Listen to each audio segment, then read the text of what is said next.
Panorama group, जो सोचता है वो करता है। नमस्कार, news Haat special with Kanhaiya Bhilai program में आपका स्वागत है। मैं हूं आपके साथ अनिकेत पाठक। कल सीएम आवास में एनडीए की बैठक हुई और इस बैठक में क्या कुछ हुआ, इसी के इर्द गिर्द सारी खबरें, सारी चर्चाएं हैं। और इस पर बात करने के लिए हमारे साथ न्यूज हाट के managing editor Kanhaiya Bhilai sir हैं। बहुत बहुत स्वागत है सर। Thank you. सबसे बड़ी खबर तो कल रही एनडीए की बैठक ही सर, और सब खबरें भी उसी को लेके है। क्या वजह रही इस बैठक की और क्या कुछ फैसला लिया गया बैठक में? मैंने दिखाना था कि हम एक हैं, हम एक हैं और एक होकर के विपक्ष का सामना करेंगे और एक होकर के लोगों के बीच जाएंगे और बताएंगे। मेरा तो मानना यही है कि मकसद तो वही था। तब ना देखा जो बैठक हुई उसमें मंच के पीछे जो लगा भी था वहाँ किसी नेता उता का फोटो वोटो नहीं था। होता है ना जी, नहीं तो मुख्यमंत्री का भी लगता फोटो, प्रधानमंत्री का भी लगता, जितने भी घटक दल हैं उनके नेताओं का भी लग सकता था। तो इससे बचने के लिए कि नहीं भाई किसी का फोटो नहीं लेगा, जनतांत्रिक मोर्चा कुछ इस तरह करके यही ना गठबंधन, एनडीए गठबंधन का हिंदी ने। तो मेन मकसद यही था कि एकजुटता दिखाने के लिए कि हम एकजुट हैं और एकजुट रह कर के हम विपक्ष का भी मुंहतोड़ जवाब देंगे और जनता के बीच जा कर के जो नरेंद्र मोदी काम कर रहे हैं उसको बताना है, नीतीश कुमार जो काम कर रहे हैं, बिहार सरकार जो काम कर रही है उसको बताएंगे। कैसे हम अगला चुनाव जो है 2010 से भी मैंने उससे भी बढ़िया तरीके से लड़ करके 220 प्लस लाएंगे, ये सेट किया गया। क्योंकि उस चुनाव में जो है 2010 में 206 या 7 आया था, 7 शायद आया था, 207, 115 जो है जेडीयू का था और 91 भाजपा का, तो 206 हुआ। उससे भी बेहतर हमारा परफॉर्मेंस होगा इस बार। लेकिन तब है कि हम यूनाइटेडली लड़े और अटपट सटपट बयान जो दिया जा रहा है इस पर रोक लगनी चाहिए। एक कोऑर्डिनेशन कमेटी बननी चाहिए, एक कोऑर्डिनेशन कमेटी बना करके जिला स्तर पर, ब्लॉक स्तर पर, उसमें घटक जो दल हैं सब लोग रहें उसमें, और जो भी मंत्री जाए वो कोऑर्डिनेटर जो होगा उस एक तालमेल बना करके चलना चाहिए। यही सब आपका कहने का मतलब है कि हम साथ साथ हैं, ये दिखाने का प्रयास इस बैठक के द्वारा किया गया। तो फिर पारस जी काहे नहीं आए? वो इसका मतलब है नहीं, is not part of the NDA. अब तो एक क्लियर हो अब एक क्लियर हो गया। हाँ, तो जबरदस्ती मैंने कह रहे थे उनका कितने नेवते ना गइल, तो जब नेता गइल नहीं के तब बिना नेता के तो सोइबा ना कोनो फंक्शन थोड़े, अब भोज है थोड़े। भोज में तो ऐसे ऐसे चला बैठ जल्दी 5 में के चिन्हता, जलेबियों कम से कम खा के चला जाई, पूरी बुनिया खा ली जाई। यहाँ तो नहीं, तो स्वाभाविक भी है कि चिराग पासवान के दबाव में या जानबूझ के कि भाई चिराग पासवान नाराज ना हो, क्योंकि वोट तो चिराग पासवान के पास न है जी, पारस के पास है नहीं। तुम्हारी शक्ति क्या है, कितना तू बरियार बाड़ा, वोट का बता रहा वही ना होता है। तो उनका भेरी का बा बेचारे भेरी, वो तो एक गलती किए कि नीतीश कुमार के कहने पर वो पार्टी तोड़ दिए। उस समय उनको लगा कि नीतीश कुमार हमारे रेस्क्यू में आएंगे, हमको बचाएंगे, हमारा साथ देंगे, ये सब राजनीति में चलेला। आपको ऐसा लग रहा है कि नीतीश कुमार ने भी अब पशुपति पारस पर से नजर हटा ली है, क्योंकि जो उनके कार्यालय को लेकर के मामला चल रहा है, कार्यालय खाली करने को लेकर के, और फिर बैठक में उनका ना आना? बिल्कुल, ये नीतीश कुमार ही के साथ नहीं है, जितनी भी पार्टियां हैं, सियासी पार्टियां जो हैं और सियासत में सत्ता में आने के बाद जिसके पास वोट नहीं है, कभी हो सकता है कि वो साथ रहे हों, उनकी सेवा ली गई हो, उस समय जरूरत थी, लेकिन वो फंस गए बेचारे। तो अब वो खैर, तुम्हारा प्रश्न था कि एनडीए की बैठक क्यों हुई कल, क्योंकि सब समाचार उकरे इर्द गिर्द घूमत रहे। कौन भाषण दिया, बढ़िया भाषण दिया, क्या कहा, क्या सुझाव दिया। सम्राट चौधरी ने भी बढ़िया सुझाव दिया, कोऑर्डिनेशन कमेटी की वो भी बात किया उन्होंने। कितना जरूरी है कोऑर्डिनेशन कमेटी सर, अगर गठबंधन के तौर पर देखा जाए, गठबंधन को मजबूत करने के लिए कितना आवश्यक है? बहुत जरूरी है, कोऑर्डिनेशन रहेगा तो मुझे लगता है कि जो पहले इस तरह की कमेटियां थी सर अटल जी के समय में जब गठबंधन था ये? तो हाँ बिल्कुल था, पहले भी था। मुझे लगता है कि पहले नीतीश कुमार हेड हुआ करते थे और उसके बाद नंद किशोर यादव भी थे स्टेट लेवल पर। अब जिलों में था कि नहीं ये हमको देखना पड़ेगा, लेकिन आज की तिथि में आवश्यकता है उनकी। उस समय जब पहले की बात नहीं है, पहले स्ट्रॉन्ग इतना अपोजिशन नहीं था जो आज है बिहार में। लालू प्रसाद यादव टूट चुके थे, लगभग 22 पर आ गए थे 10 में, 15 में नीतीश कुमार और वो जब दोनों साथ हुए तब न स्थिति सुधरी। तो उसकी जरूरत नहीं महसूस की गई होगी। लेकिन आज जो है विपक्ष बहुत मजबूत है, तनी मनी मजबूत नहीं थे।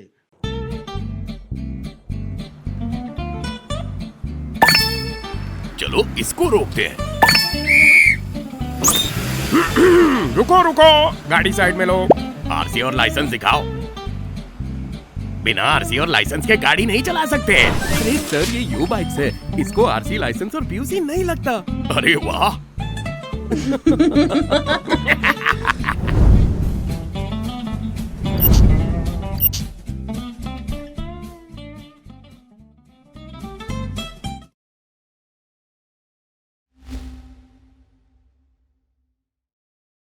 बैठक में ये भी देखने के लिए मिला कि सर प्रदीप सिंह जो थे वो मंच पर मौजूद नहीं थे, और मंच पर बहुत सारे सांसद मौजूद थे लेकिन वो मौजूद नहीं थे। इसके पीछे भी लगता है कि वो जो बयान दिए थे इस कारण से दूरी बना लिए। हाँ, वो बड़ा गड़बड़ बयान दिए थे ना, वो जानते हैं ऐसे बयानों को नीतीश कुमार किस तरह से लेते हैं।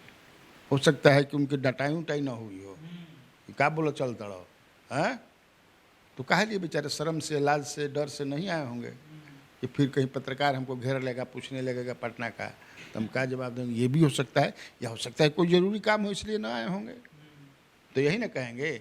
लेकिन अब तो पत्रकारों को कह रहे हैं कि ये लोग तोड़ मरोड़ करते, तो हमने के क्या तोड़ मरोड़ के कहले बन, जैसन तू कहले रहा अगर फुटेज बा।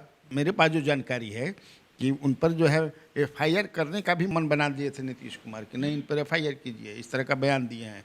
वो तो केंद्रीय नेतृत्व भाजपा मैंने जो है वो कहीं नहीं छोड़ दीजिए, ऐसा नहीं, ठीक नहीं है, तो नीतीश कुमार मान गए, क्योंकि ऐसे बयानों को नीतीश कुमार बर्दाश्त नहीं कर सकते हैं।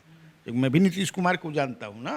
हाँ, अरे कल जो कुछ भी नीतीश कुमार बोले हैं उसमें कहीं इस चीज़ को लेकर के संदेश दिए हैं कि जिस तरह की बयानबाजी चलती है यहाँ पर, और अभी जिस तरह से भाजपा की तरफ से प्रदीप सिंह और बाकी गिरिराज सिंह जिस तरह से यात्रा वगैरह निकाले, उसको लेकर के कोई दिए हैं बयान? स्पेसिफिकली कुछ, लेकिन अगर उनका पूरा आप भाषण सुने तो उसमें कई तरह के संदेश हैं, कई तरह की चेतावनियाँ हैं, और ये बुलाने का भी मकसद, गिरिराज सिंह को भी भाषण देने का मौका मिला, लेकिन at the same time Giriraj Singh को पीछे के रो में बैठा दिया गया कि मतलब आप औकात में रहिए।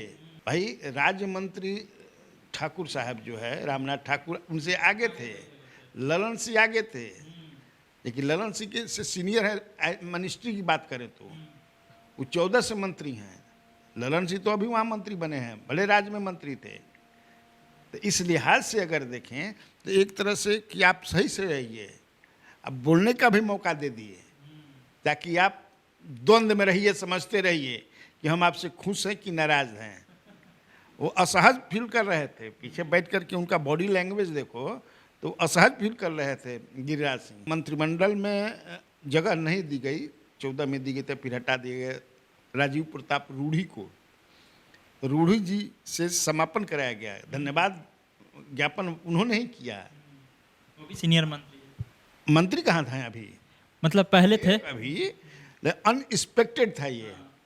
तो नीतीश कुमार का मेन फोकस वही था कि इस सब में मत उलझिए आप लोग, हम सबको साथ लेकर के चलेंगे। जब प्रधानमंत्री नरेंद्र मोदी कहते हैं, नरेंद्र मोदी का नाम भी उन्होंने लिया, अच्छी तरीके से नीतीश कुमार ने लिया, और ये एक मैसेज कि भाई जब प्रधानमंत्री ये कहते हैं कि सबका साथ सबका विकास, अब सबको हम ले करके चलेंगे, तो अभी आप जंगे मैदान में अब कूदने जा रहे हैं। ये 4 तो हैं ही उपचुनाव, उसके बाद आप विधानसभा का चुनाव बिहार में होना है। आप इस तरह के लफड़ा में फंस जाइए, फंसा दीजिए तो दिक्कत होगी, बहुत ज़्यादा दिक्कत होगी। सपोज कि मान लें कि नीतीश कुमार और ज़्यादा ऐसे ही करने लगेंगे इन डेज टू कम लोग, तो नीतीश कहता ठीक बा, राम राम अब हम चलन नहीं, तो ये क्या करेंगे, कितना सीट आएंगे लोग, अकेले अगर पड़ जाएंगे बीजेपी के लोग तो वही 2015 वाली स्थिति हो जाएगी, आप 53 पर सिमट जाइएगा। क्या हुआ था, फिर ये लोग जो है जितना जीते थे उससे भी ज़्यादा जीत जाएंगे। आज की जो स्थिति है, मैंने पर्पस जो था मेरे समझ से यही था।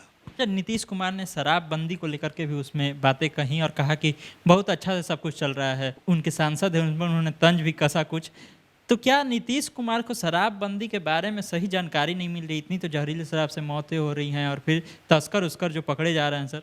नहीं नहीं, देखो कोई भी सत्ता के शीर्ष पर होता है तो एक डिसीजन जो वो ले लेता है, और ये जो डिसीजन है शराबबंदी का नीतीश कुमार का जो वो बताते हैं, तो उससे पीछे जल्दी आदमी नहीं हटता है। बहुत मान लो किसान वाला बिल जो था उस पर प्रधानमंत्री हटे, उस तरह का ये नहीं ना है जी।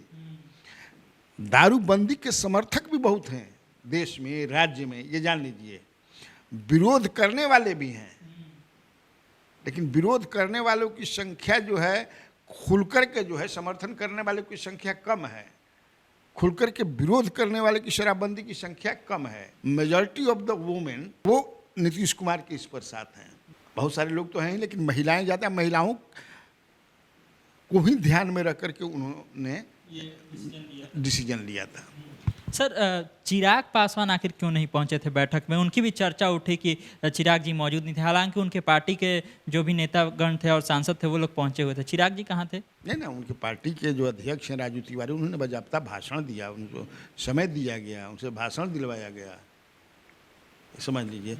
उनकी व्यस्तता थी। हमने पूछा था, राजू तिवारी से बातचीत मेरी हुई, मैंने उनको भी मैसेज दिया था, चिराग पासवान को भी मैसेज दिया था कि आप क्यों नहीं आए थे, हालांकि उनका कोई जवाब नहीं आया, व्यस्तता के कारण व्यस्त होंगे। लेकिन राजू तिवारी ने बनाया कि आज बड़ा इम्पोर्टेंट बैठक थी, उसमें वो रहे, और कल सुबह उनको तिरुवनंतपुरम जाना है, वहाँ भी एक इम्पोर्टेंट बैठक है, इसीलिए नहीं हो पाए।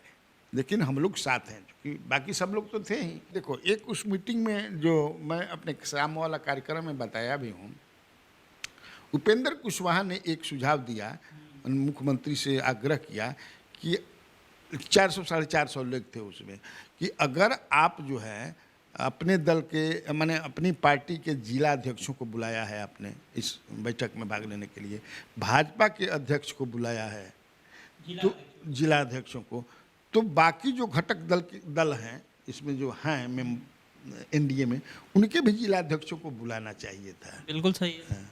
और उस मीटिंग के बाद मुझे लगता है कि फिर पार्टियों की भी बैठक हुई है, विधायक दल की, भाजपा की भी हुई है रविंद्र भवन में, सत्ता को लेकर सम्मेलन। हाँ, कुछ था, बैठक था जो विधायकों के, जो आरएलएम का भी था, उनकी भी कहीं बैठक थी। फिर नीतीश कुमार के यहाँ भी फिर बैठक हुई, केवल जेडीयू के, उसके बाद नीतीश कुमार के उत्तराधिकारी के तौर पर मनीष वर्मा का बहुत चर्चा हुआ नाम का, लेकिन कल जो बैठक हुई उसमें वो ना मंच पर दिखे और बहुत ज़्यादा भाव उनको नहीं मिला। आखिर ऐसा क्यों? अरे भाई, जो जेडीयू के जो संगठन को जो लोग चला रहे हैं, 5 लोग हैं, 3 लोग हैं, जो भी हैं, उन लोगों ने उनको किनारे कर दिया, बड़ा माने दिमाग लगा करके इनको ठेल दिया सब। ये तो जिलाध्यक्षों के साथ बैठे थे, उस रो में इनको कर दिया गया, आगे भी जगह नहीं मिली इनको। आगे तो खैर मिले ही किनारे है, बाकी भी चलिए उधर वीआईपी भोजनालय था, वह में इन्ना ढुक पैलन जौन कहत रहसन में। हालांकि देखिए, डिजर्विंग है, नीतीश कुमार उनको मानते भी हैं, दिमाग के हैं। सही समझिए किससे कैले रहसन, तारा प्रशांत किशोर के साथ राष्ट्रीय उपाध्यक्ष बना दिए थे नीतीश कुमार उनको। इतना सब उजबुझिया है कि उनको छोड़ करके भागना ही पड़ा समझ ना। तो जो पहले से पार्टी में जो अपने कब्जे में अपने अनुसार चलाता है ना, कि कई बार संशोधन करना पड़ा, इनको जोड़िए, उनको जोड़िए, इनको जोड़िए, नहीं हुआ। नहीं तो शुरू में तो बड़ा कम बनाया था ना, फिर बाद में जोड़ना पड़ा। नीतीश कुमार को जब पता चला कि अरे तो अपना मन से कुल कैले बड़सन, आदमी के हटा दिला सन, बड़ा महंगा हुआ।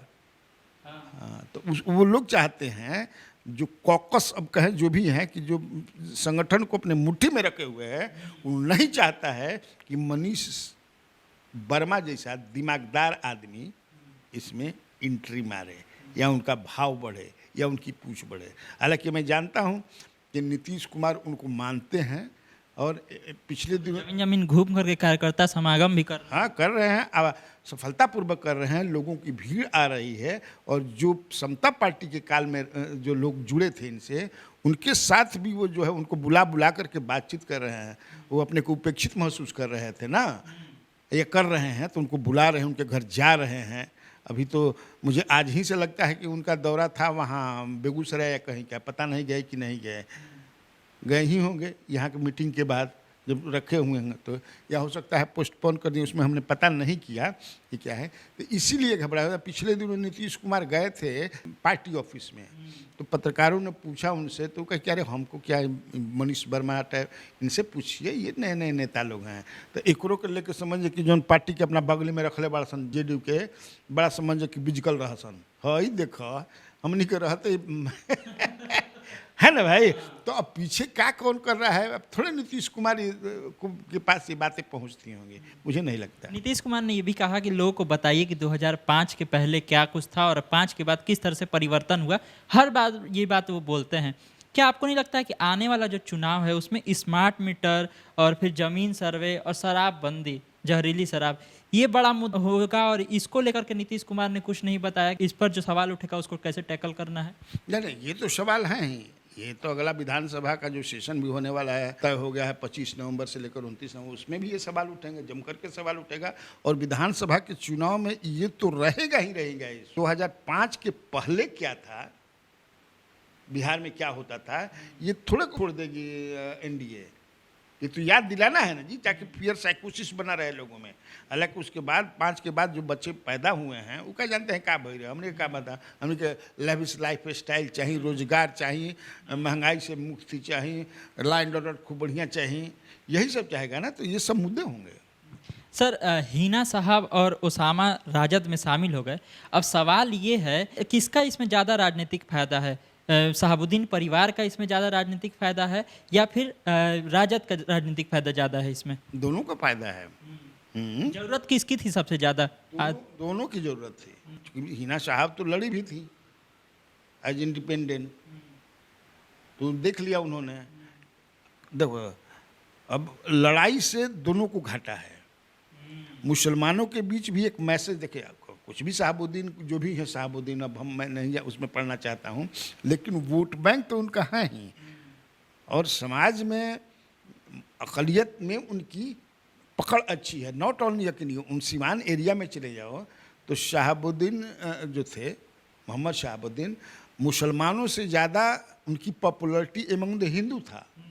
जान लीजिए, हमसे जब पूछते हो तो मुझे लगता है कि दोनों को समान रूप से ज़रूरत थी, उनको भी थी, इनको भी थी। उनको चुनाव भी लड़ना है। शो के कार्यक्रम में बताया था ना कि कहाँ कहाँ से संभावित सीट है जिससे वो उम्मीदवार हो सकते हैं। रघुनाथपुर से हो सकते हैं, सिवान से हो सकते हैं, बड़हरिया से हो सकते हैं। कोई हमको मैसेज, मैं फ़ोन करके परसों, हम कल या परसों कोई फ़ोन करके क्या, हम इधर के जिला परिषद के ये हैं, दरौंदा में वो लड़ने का विचार कर रहे हैं, तो अपना, लेकिन आ गया ना जी। तो चाहती थी कि लोकसभा के चुनाव के टाइम ही आ जाए, क्योंकि आखिरी तक सिवान का उम्मीदवार घोषित किया गया था। मैं अगर लड़ूंगी तो फिर पोलराइजेशन हो जाएगा हिंदू मुसलमान का, तो उसमें मैं हार जाऊंगी। ऐसे इंडिपेंडेंट लड़ोगी तो मैं जीत जाऊंगी। उनका जो कैलकुलेशन आदमी करता है ना, और सेकंड की भी थी वो, इनकी तो जमानत जब्त हो गई थी राजद के कैंडिडेट की, वो सेकंड की थी। और वैसे पोलराइजेशन हो जाता तो दिक्कत हो जाता, हो सकता है कि जीत भी जाती, अभी कौन जानता है चुनाव में। आखिरी सवाल है सर, भाजपा की कल बैठक भी हुई, एक कार्यशाला, उसमें बताया गया कि केवल 43 लाख ही सदस्य बन पाए बिहार में भाजपा के। बात तो करोड़ों की थी, 1 करोड़ बनाना था, कैसे फेल हो गया सर? वह तो हम कब बोल बानी मर्द लेके, हम लोग तो अंदाज लगा रहे थे कि लगभग 70-75 लाख हो गया होगा, लेकिन ये तो 43 लाख बांटा। हाँ, तो मैं एक गीत गा के बतौले रहे कि हाथिया सोर के लेकर दौड़ना ले रहे, ये क्या हो गया भाई। और सबसे मजेदार बात यह है कि मात्र उसमें जितने बने हैं 43% में मात्र 17% खाली महिला बनल बाड़ी चल। 17% महिलाओं को ज़्यादा जोड़ने के लिए, सदस्य बनाने के लिए 3 दिवसीय ड्राइव चलाया जा रहा है। 3 दिवसीय ड्राइव, महिलाओं को और जोड़िए। काहे ऐसे हो गया?